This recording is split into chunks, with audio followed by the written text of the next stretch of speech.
Modern enterprise networks are sprawling ecosystems.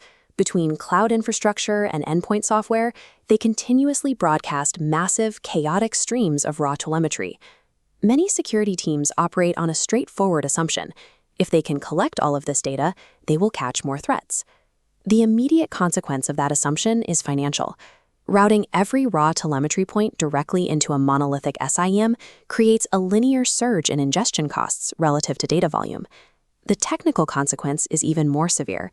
A SIEM's correlation engine requires intense compute power to analyze data. When flooded with low-signal routine events, that engine becomes computationally overwhelmed. And for the human analysts, the systemic output of an unfiltered SIEM is alert fatigue. They are forced to investigate thousands of false positives.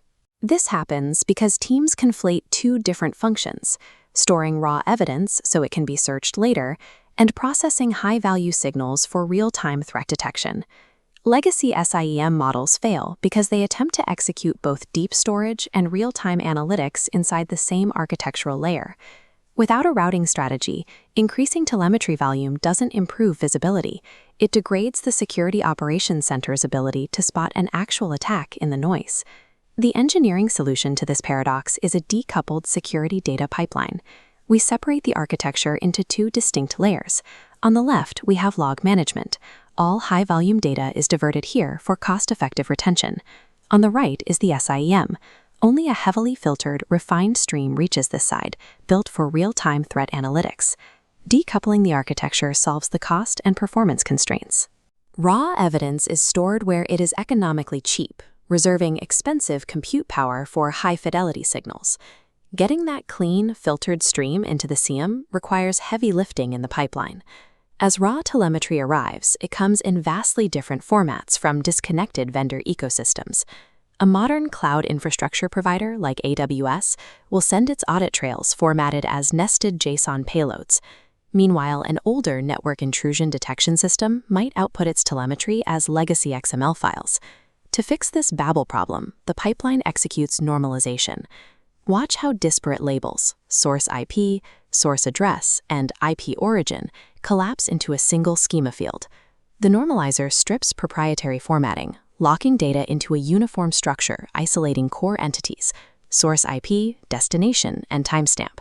Without this structural alignment, a SIEM's correlation engine has no way to query across the two different data sources. It cannot read them at the same time. If you force unnormalized data into the SIEM, detection engineers must write highly complex search queries. Those queries are brittle, breaking when a vendor updates their logging format. Rigorous data normalization inside the pipeline is a strict prerequisite. Until the fields match, cross-platform threat correlation is impossible. Normalization has historically been a major friction point. The industry initially relied on standards like the Common Event Format, or CEF. But CEF was built around network-centric data, making it difficult to adapt to modern cloud and identity logs. Individual vendors responded by creating their own proprietary data models, like Splunk's CIM or Elastic's ECS. Adopting these models trapped organizations in vendor lock-in, making it difficult to change tools. To break this cycle, the industry is shifting toward OCSF, the Open Cybersecurity Schema Framework. It is a vendor-neutral, community-driven standard designed to handle the complexity of modern telemetry. Looking at the OCSF architecture, it divides data into two categories. On one axis, it defines static objects, like a user or device. On the other axis, it maps event classes, representing the specific activity happening to those objects over time. Adopting an open standard like OCSF decouples the data producers from the data brokers. It allows the Security Operations Center to own their data pipeline without being hostage to the schema of a single SIEM vendor. Even when data is perfectly normalized, it is flat. A clean IP address tells you nothing about whether a connection is malicious or benign. To solve this, the pipeline executes enrichment. This is the automated process of appending external context directly into the normalized log payload while it is in transit. First, the pipeline queries real-time threat intelligence feeds, flagging known malicious IPs before the data reaches the SIEM.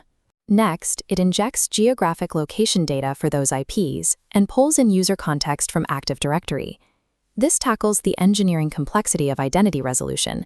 tracking a single user as they move across changing network hostnames, dynamic IP addresses, and different endpoint agent IDs. Enrichment transforms a basic telemetry record into a fully contextualized package. It is finally ready for ingestion by the SIEM's correlation engine. Inside the SIEM sits the correlation engine. As uniform data blocks flow in, this layer calculates the dependent and independent relationships across those isolated streams. It operates using two primary logic models. The first is rule-based correlation. This relies on explicit threshold logic. For example, if the engine sees 10 failed login attempts within 60 seconds, it triggers an alert. The second model is statistical correlation.